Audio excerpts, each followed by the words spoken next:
నేను మొన్న వీడియో చేశాను. గతంలో జరిగిన కొన్ని మరణాలు ఎలా మిస్టరీగా మారిపోయాయి, ఎందుకు మారిపోయాయి, ఇప్పుడు పాస్టర్ ప్రవీణ్ విషయంలో అలా జరగకూడదు అంటే ఓర్పు, సహనం, సంయమనం ఈ మూడు ఈ సమయంలో అవసరం అనేది ఆ వీడియోలో క్లియర్గా చెప్పా. ఎందుకంటే లక్షల మంది క్రైస్తవ సోదరుల్లో పాస్టర్ ప్రవీణ్ మరణించారనే వార్త తెలిసాక ఆవేదన ఉవ్వెత్తున ఎగిసిపడింది. పాస్టర్ మరణం ఎలా జరిగింది, ఎందుకు జరిగింది, 46 ఏళ్ళకే ఇంత దారుణం ఏంటి, ఎవరైనా ఏమైనా చేసి ఉంటారా, ఇలా 1,00,000 ప్రశ్నలు మెదళ్లను తొలిచేశాయి. ఇదే సమయంలో క్రైస్తవ సోదరుల ఆవేదన మరింత ఎక్కువయ్యేలా కొంతమంది రంగప్రవేశం చేసేశారు. ఎలాంటి ఆధారాలు లేకుండా హత్యే నో డౌట్ అంటూ ఫిక్స్ చేసేస్తూ అత్యంత బాధ్యతారాహిత్యంగా ప్రకటనలు చేస్తూ టీవీల్లో ఊగిపోతూ ప్రసంగాలిచ్చి క్రైస్తవ సమాజంలో అలజడిని సృష్టించారు. వీళ్ళలో ప్రధానంగా కొంతమంది గురించి చెప్పుకోవాలి. అదే పనిగా పదే పదే ఒకే ప్రకటన చేస్తూ ఏదో జరిగిపోయింది, నో డౌట్, కావాలనే అంత గప్చుప్ చేసేస్తున్నారు అన్నట్టుగా పదే చెప్పారు. దీంతో పోలీసులు, ప్రభుత్వం ప్రవీణ్ కేసును ఓ సవాల్గా తీసుకుని హైదరాబాద్ నుంచి రాజమండ్రి వరకు అణువణువు గాలించడం మొదలుపెట్టారు. ప్రత్యేక బృందాలతో జల్లెడ పెట్టారు. ఆయన వచ్చే దారిలో ఎక్కడెక్కడ ఆగారు, ఎక్కడ ప్రమాదాలకు గురయ్యారు, ఎక్కడెక్కడ దెబ్బలు తగిలాయి, ఎక్కడ బుల్లెట్కి డామేజ్ అయ్యింది, పాస్టర్ ప్రవీణ్ ఎక్కడ విశ్రాంతి తీసుకున్నారు, ఎక్కడ పెట్రోల్ కొట్టించారు సహా అన్ని వీడియోస్తో ఇప్పుడు ఆధారాలు సేకరించారు.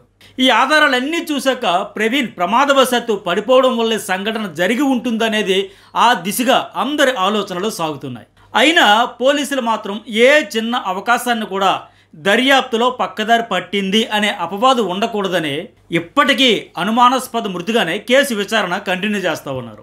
అయినా సరే బాధాకరం ఏంటంటే ఇప్పటికీ కొంతమంది మాత్రం ప్రవీణ్ మరణాన్ని మరేదో కోణంలోనికి మలచాలనే ప్రయత్నం తీవ్రంగా చేస్తూ ఉన్నారు. ఇది అత్యంత దురదృష్టకరం. ఇక్కడ విచిత్రం ఏంటంటే ఒక సంఘటన జరిగినప్పుడు దానిపై 100 రకాల సందేహాలు, అనుమానాలు వస్తాయి. కానీ సదరు సంఘటన ఎలా జరిగిందనే ఆధారాలు వీడియోస్తో సహా బయటకు వస్తున్నప్పుడైనా కనీసం బాధ్యత కలిగిన వాళ్ళు ఎవరైనా కొంత సంయమనం పాటిస్తారు. ఏం జరిగిందనే వాస్తవాన్ని తెలుసుకునేందుకు ప్రయత్నిస్తారు. కానీ ఏమాత్రం బాధ్యత లేకుండా ఇప్పటికీ పాస్టర్ ప్రవీణ్ మరణాన్ని జటిలం చేసేందుకు, క్రైస్తవ సమాజాన్ని రెచ్చగొట్టేందుకు వీళ్ళు ఇంకా ప్రయత్నం చేయడం దారుణం.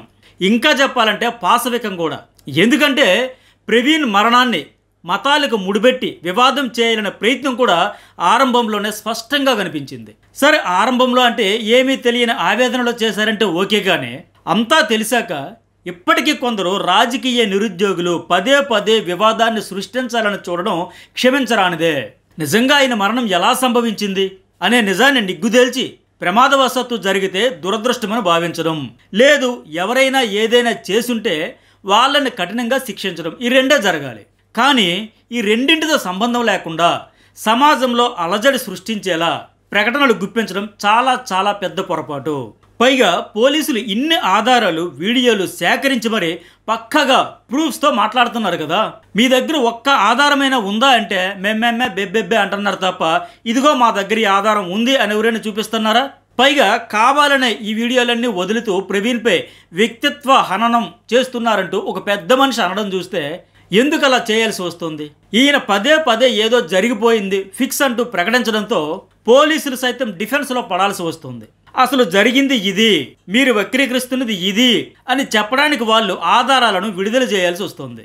అంటే పరోక్షంగా పాస్టర్ ప్రవీణ్ మరణాన్ని అత్యంత కాంప్లికేటెడ్గా మార్చేస్తున్నది వీళ్ళే కదా.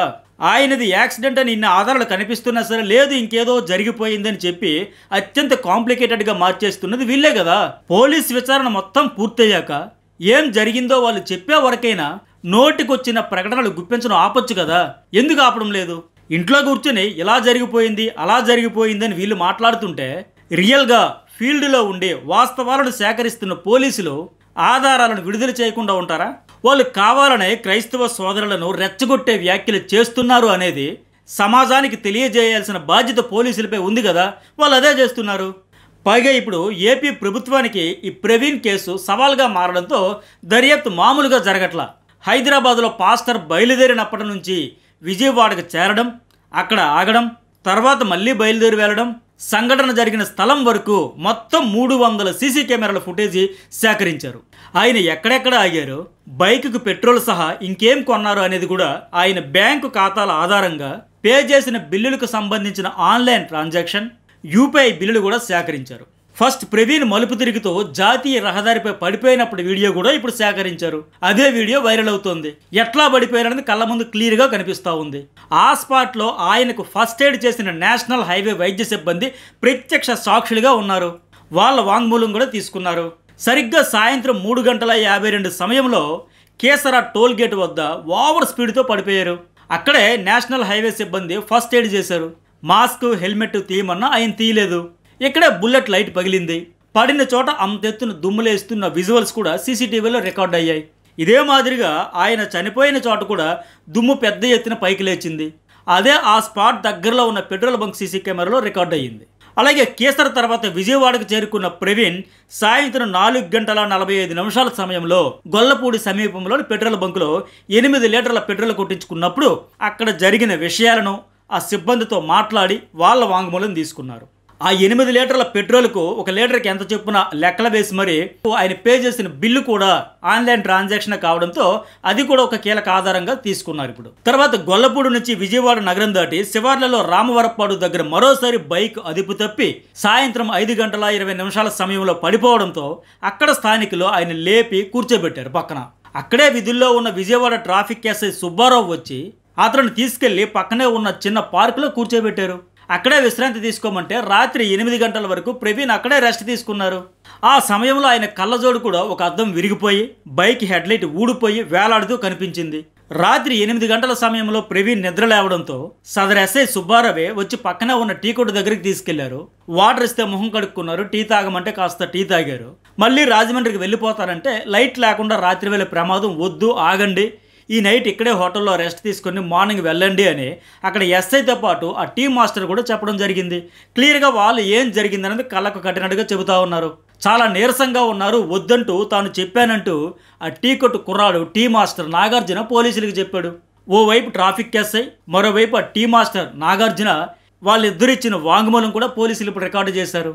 ఇప్పుడు ఆ వీడియోస్ ఎప్పుడైతే బయటకు వచ్చాయో వాళ్ళు ఏం జరిగిందని కళ్ళకు కట్టినట్టు చెప్పారో వెంటనే ఆ టీ మాస్టర్ నాగార్జున అయితే ఇప్పుడు బెదిరింపులు ఒత్తిళ్ళు అయితే పెంచేస్తున్నారు అతడి మీద.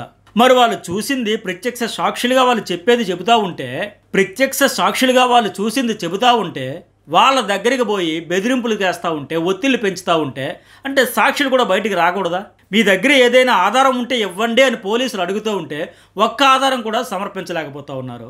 పైగా ప్రత్యక్ష సాక్షులుగా ఈ టీ మాస్టర్ నాగార్జున లాంటి వాళ్ళు చెబుతూ ఉంటే ఆయన దగ్గరకు పోయి ఆయన బెదిరింపులు తీవ్రమైన ఒత్తిళ్లు తెచ్చి సాక్షుల గొంతు కూడా నొక్కాలని ఎందుకు ప్రయత్నిస్తూ ఉన్నారు? ఇక అక్కడ నుంచి ఆ పార్కులో రెస్ట్ తీసుకున్న తర్వాత నుంచి కూడా అదే లైట్ లేని బుల్లెట్పై కేవలం సైడ్ లైట్స్ అంటే బ్లింకర్స్ వేసుకుంటూ ప్రవీణ్ వెళ్ళిపోవడమే అతిపెద్ద సాహసం అనే చెప్పాలి. అక్కడ ఆయన చాలా పెద్ద రిస్క్ తీసుకున్నారు. ఇలా ఎల్బీ నగర్ నుంచి రాజమండ్రి వరకు ఈ నెల 24న ప్రయాణించిన 420 కిలోమీటర్లలో ఎక్కడెక్కడ ఏమేం జరిగాయో పోలీసులు పక్కాగా ఆధారాలు సేకరించారు. ఆయన బుల్లెట్ వెనక వెళ్తున్న కార్లు, బైకుల నెంబర్ల ఆధారంగా వాళ్ళందరితోనే మాట్లాడుతూనే ఉన్నారు, దర్యాప్తు కొనసాగిస్తూనే ఉన్నారు. ఆ రోజు ఉదయం 11 గంటల నుంచి రాత్రి 12 గంటల వరకు ఏం జరిగిందో ఆధారాలు పూర్తిగా సేకరించారు. అందుకే కనీసం ఇప్పటికైనా నిరాధారమైన ప్రకటనలు చేసేవాళ్ళు సంయమనం పాటించాలి. ఎందుకంటే ఒక ప్రముఖ వ్యక్తి మరణాన్ని అనవసరమైన వీరి ప్రకటనలతో కాంప్లికేటెడ్ చేసేస్తూ ఉన్నారు. వీళ్ళు చేసే అనవసర వివాదాస్పద ప్రకటనల వల్ల సమాజానికి కానీ, ప్రవీణ్ కుటుంబానికి కానీ, క్రైస్తవ సమాజానికి కానీ ఎలాంటి ప్రయోజనం లేదు. కేవలం విద్వేషాలను రెచ్చగొట్టడం తప్ప వీళ్ళు సాధించేది ఏమీ ఉండదు. వీళ్ళ రాజకీయ నిరుద్యోగానికి దొరికిన ఆయుధంగా ఈ సంఘటనను వాడుకోవాలని చూడడం తప్ప ఇంక ఎలాంటి ఉపయోగం లేదు. బాధ్యతారాహిత్యంతో కూడుకున్న ప్రకటనల వల్ల గతంలో జరిగిన అనేక మిస్టీరియస్ మరణాల మాదిరిగానే పాస్టర్ ప్రవీణ్ మరణం కూడా మిగిలిపోయే ప్రమాదం ఉంది. అది ఆయన కుటుంబాన్ని ఎంతలా బాధిస్తుందో ఆలోచించాలి కదా.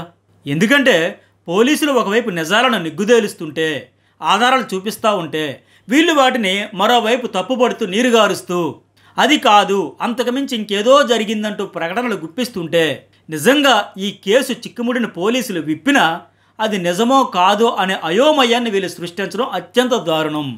వీళ్ళ రాజకీయ లబ్ధి కోసం ఇలాంటి ప్రయత్నాలను పదే చేయడం నిజంగా దారుణాతి దారుణం.